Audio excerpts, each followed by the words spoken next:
Welcome everyone. You found yourself here hopefully because you've ordered one of our gin tasting kits. If you haven't, you're probably pretty confused. Head over to templedistilling.com and pick one up for yourself, but we're going to run through an at-home in-depth gin tasting. So the kits that you received, they should look like this. This is my YouTube unboxing video, my best. But right there, you can see you've got all of our different mainline gins, from our London Dry all the way over to our co-authored series, which is a limited release. So I know you're probably all set up at your table with your glasses ready to drink. I will not spend 10 minutes talking about the history and mechanics of gin distillation where you stare at your glasses wanting to sip. So go ahead and open up the London Dry and get out your glasses. So these Tulip Glasses, these are wonderful for tasting spirits. I love them. They've got a little bit of a learning curve though, so don't pour it in and go right to smelling it. You end up getting served at a restaurant, you get a glass of wine, the first thing you want to do is jam your nose in there, get all those aromatics. We want to do that with a gin too, but you've got to be careful with gin. That's 3 times stronger than wine to start with. And gin and clear spirits, they have a base alcohol before they start of 190 proof, nearly pure ethanol at that point. And so, you know, whiskey, it's got these sugars from the wood and other things from resting that kind of hold that ethanol down, but clear spirits don't have that. So they want to bloom that right away. And if you go right into smelling it, you could end up, you know, getting your nostrils drunk. It's not something that you want to end up doing, and it can kind of take away from smelling some of the more subtle aromatics. So I would say first start, grab the London Dry. This is our flagship gin. It is the reason I got into making gin. It's absolutely my favorite and a good starting point for this. So go ahead, pour a little bit in the glass. You've got the small bottles, but go ahead and split them between 2 of them. And before you do anything, give it a little swirl. Come in a little closer here. Give it a little swirl and then stop. Don't do anything more. Now give it a little blow across the top, just like this. It clears the really, really light ethanol from there and then allows you to have a smell after it's settled. Now, don't just dive your nose right into the glass. That's mistake number 2, is you're just getting back into the intensity of it. You want to pick up the more subtle notes. So what you want to do is hold it at kind of a 90-degree angle, not tipped, but straight onto your face. If you ever blow across the top of a bottle to make that whistling noise, it's the same kind of thing. You're kind of going across the top, but the other way, you're bringing that in with your nose. So go ahead and do that. And you'll get that juniper aroma first, the kind of dusty, earthy notes, some of the bright citrus notes. And go ahead and just try that a few times. Do the swirl, little bit of a blow, back again. And if you aren't getting as much, go ahead and start increasing the angle that your nose is getting in there. Some people are just more sensitive to the ethanol coming through, and we just don't want to assault you right off the bat. This is 90 proof. It is designed for cocktails, martinis, everything in between, and it's just one of our favorites. So as the video goes along, I'm going to end up pausing so you can click pause so then you can enjoy and sip at your own rate. We don't want you burning through 550 milliliter minis in 15 minutes. So just go ahead and feel free to use your space bar, use the mouse, pause as you go along, and we'll run through everything. So starting off, like I said, our London Dry. This is our flagship. It is our most awarded gin. We've received a gold medal at San Francisco, Sip Magazine's Best of the Northwest. Aaron Knoll with the Gin is in, 5-star gold medal. It's won a competition, or won a medal in every competition that we put it in. And, you know, some people say that's a lot of marketing words, but to us, it just shows that we set out to do what we did and did it right. This is the classic old world British style London Dry gin, and we wanted to pull from every single corner that we loved about certain gins. You know, you've got your super, super heavy juniper gins, but they don't have much else going on. You've got the floral ones, you've got some spicier characters, everything in between. We wanted to pull balance from all of those corners. So for the juniper, this is the king. You know, we use 10 pounds of juniper in each batch. Right in this still here, this is Marie. She makes every bottle of gin that we do. And the juniper is especially important. It's from the Tuscany region of Italy. They're big, beautiful, flavorful juniper berries with these lovely oils.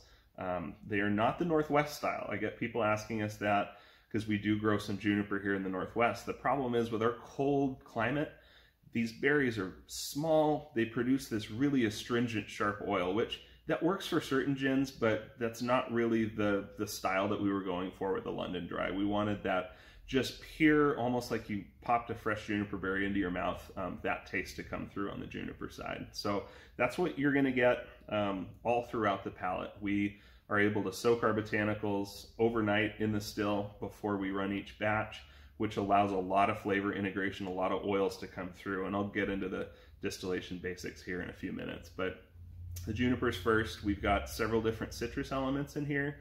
You're gonna pick up some dried lemon peel. We use 3 different kinds of orange peel. So I've got fresh navel orange that we hand peel into the still. We use dried bitter orange as well as sweet orange. So that pulls from kind of all the corners of that citrus area. And then for some of the more kind of subtle spice and lavender notes, we've got grains of paradise and cubeb berry, just a kiss of cardamom seed, which gives it a little bit of a aromatic and floral property. And then to round things out, we use a good amount of angelica and orris root, these earthy notes to really kind of balance and hold everything down. So like I said, this is martinis, this is any classic gin cocktail, this is what this is designed for. So I'm gonna go ahead and sample too, because why not? And I like to just take a little sip, let it kind of roll down my tongue. You don't want to hold it forever because it will burn. It's 90 proof, it's a straight spirit. But you want it to kind of roll along your palate, pick up those flavors. You're gonna get some of that citrus first because it's light. The juniper is gonna be underneath the whole thing. You'll get some of the earthy notes towards the end, and it's just gonna finish with that clean, classic, refreshing gin note.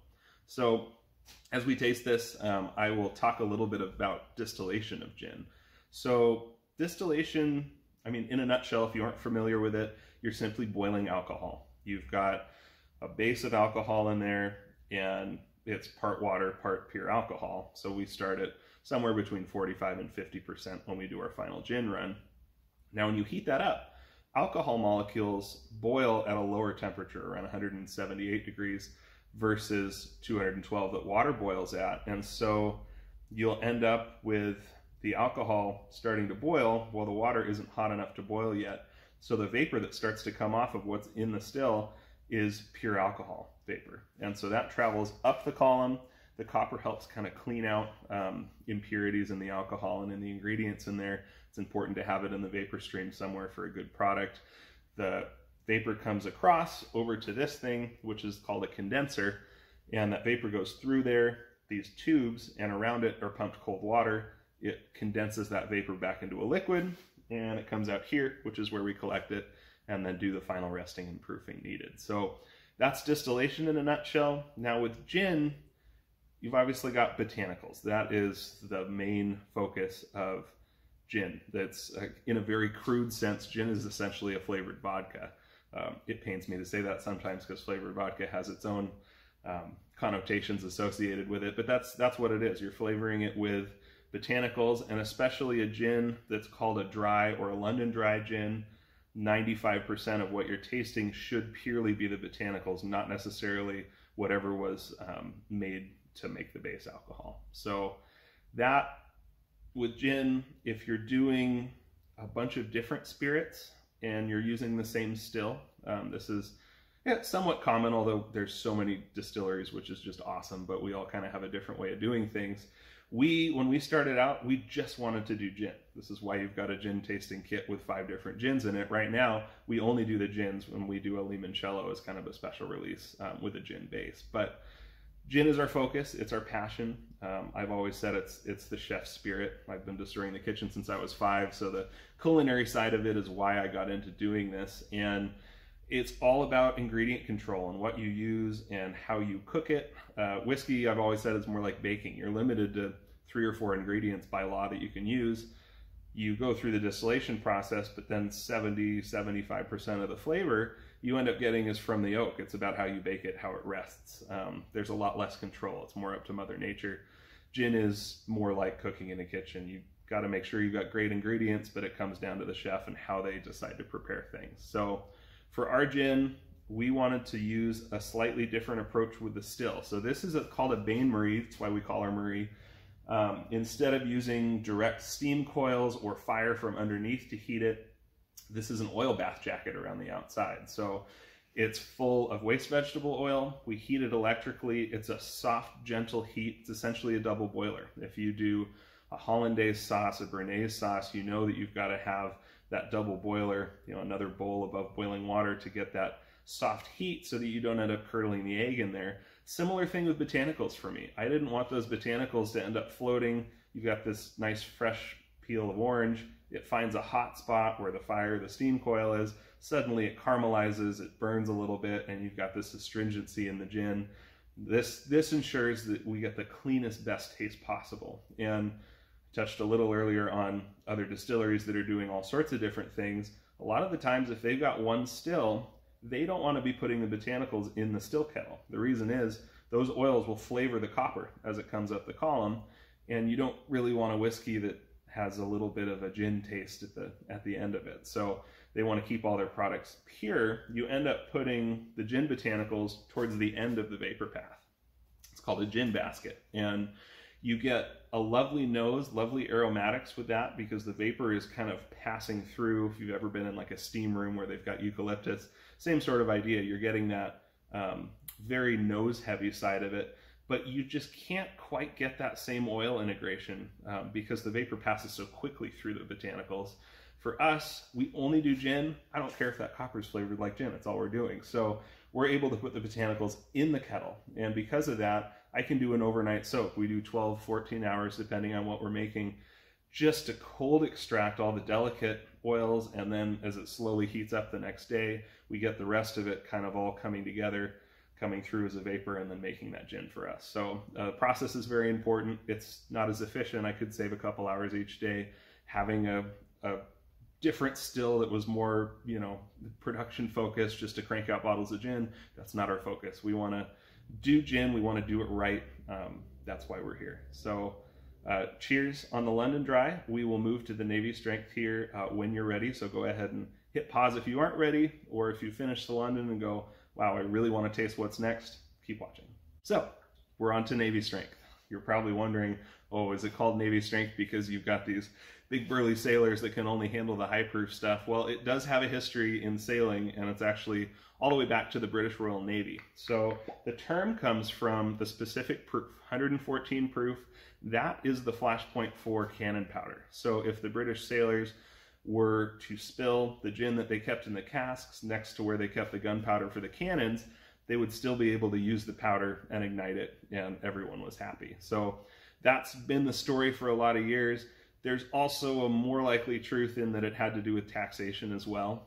This was before they had equipment to be able to measure the alcohol content, but if they could mix some with gunpowder, set it alight, they knew it was a strong alcohol and it was taxed at a higher rate. You've also got issues on ships where you've got limited space, so the higher proof stuff, they could water it down and make it last longer, whether you're taking your rations for malaria with quinine and everything else. That's where the name comes from. So we love this because it is a bold gin, but it's still, you're probably, reaching for that Fever Tree tonic that we included in the kit. Don't use it yet, but you will want it with this one in a minute. So it is surprisingly approachable. So same technique as before, swirl, wait, little bit of a blow, and then nose like this, nose in a little bit more. You're gonna get the citrus notes in this. So we changed the botanical bill when we went through and made this. We eliminated the grains of paradise and cubeb berry because they're in the pepper family. And when you dial up the proof, suddenly it becomes less of a subtle note and more hot pepper, and you don't want that. We want it to be smooth. So we replaced those with some fresh lime peel as well as some grapefruit peel. We found that the citrus oils being light work a lot better at higher proof. And with this being a bolder flavor profile anyway, we love that citrus kick, whether you're doing a gin and tonic with it, Last Word, Negroni, Aviation, all those wonderful drinks where that citrusy gin really plays well. This is an awesome, awesome alternative to that. So go ahead and taste. Yeah, you're gonna get the higher strength, but it's still palatable. You kind of get a delayed sharpness from the strength of the alcohol, and then you're going to get some of the citrus notes, some of the earthy notes. We also use some cassia cinnamon bark. So that kind of thickens it a little bit, which is odd going to a higher proof gin, but it's got a little bit more body because of that, and a perceived sweetness. It's not the sweet kind of cinnamon that you bake with, but because our minds kind of connect some of those subtle notes, it makes it smoother tasting on the mouth. And so this is a really fun gin for us. We've got a lot of uses. It is also the base alcohol for our Woodcut, which we age this for 9 to 12 months in a once-used bourbon barrel, and we use it for the base of our limoncello as well. So go through and taste this. After you've had a sip on its own, please do splash some tonic in here. It will really open up the citrus notes. They're 114 proof. It's not meant to be sipped straight. We want you to taste it first, but you really need that tonic to kind of open and bloom those notes a bit. You're going to see how it turns a little bit translucent when you add the tonic. Some of that is the quinine in the tonic. Some of it is the oils in this gin. Being citrus heavy, I don't take as much of a head's cut when I use the still because we want more citrus in there. Certain gins, this is viewed as a potential problem. People don't want super cloudy martinis. You want a little bit of a, they call it lushing, but a little bit of a character to the gin.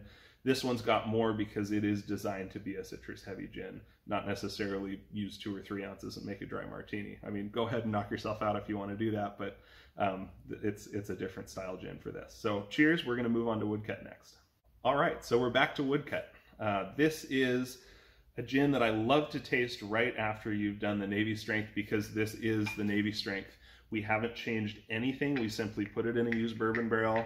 We check the barrels frequently and age them for as long as necessary, depending on the season and everything else. But that's what gives it all the color. Because we aren't aging for years and years, and because gin doesn't have sugars in the distillate that interact with the oak, we don't actually lose or gain much proof in the barrel. We have a cold climate. I like to keep that controlled and subtle so we get a good flavor integration, but you don't over oak it. And so it still comes out at roughly 110 proof. We then proof it down to 90. This is just a sweet spot for this particular gin. It's my personal favorite to make in a Negroni. You get that lovely Boulevardier flavor coming through, but it's also still notably a gin. Doing an old fashioned or a Manhattan with it to switch up the classic whiskey cocktails is great as well. A lot of different fun uses. So go ahead, swirl, blow, and smell, and you're going to get immediately those almost like honeysuckle notes from the oak barrel, and the citrus really changes over the course of those 9 or 12 months. It comes through, but it gets a more floral definition to it, which we just love. So go ahead and taste. Yeah, you're going to get that oak. You're going to get the citrus, the floral, the earthiness in there. It's a really, really balanced gin. And it's almost one of those things that someone who is not a gin drinker, you have them close your eyes, serve them a little bit of this. It's gonna mess with their minds a bit, because it clearly is still a gin, but you've got a lot of those wonderful whiskey flavors.